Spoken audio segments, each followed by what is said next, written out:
Sir, Bharat Ratna doctor Babasaheb Ambedkar आणि संविधान समिती या सर्वांचं कॉन्ट्रीब्युशन जे होतं संविधान बनवण्यासाठी, त्याबद्दल तुम्ही काय सांगाल? प्रत्येक समिती सदस्यांनी त्यांचं काम केलं, सर्वांनी अथक मेहनत घेतली आणि ओघाने बाबासाहेब मसुदा समितीचे अध्यक्ष होते, त्याच्यामुळे त्यांच्यावरती जास्त जबाबदारी आली संविधान पूर्ण करण्याची.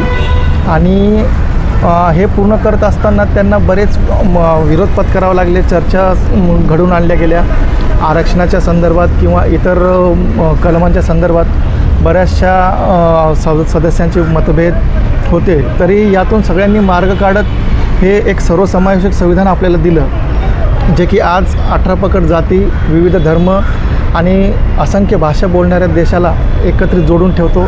हे असं संविधान आपल्याला दिले.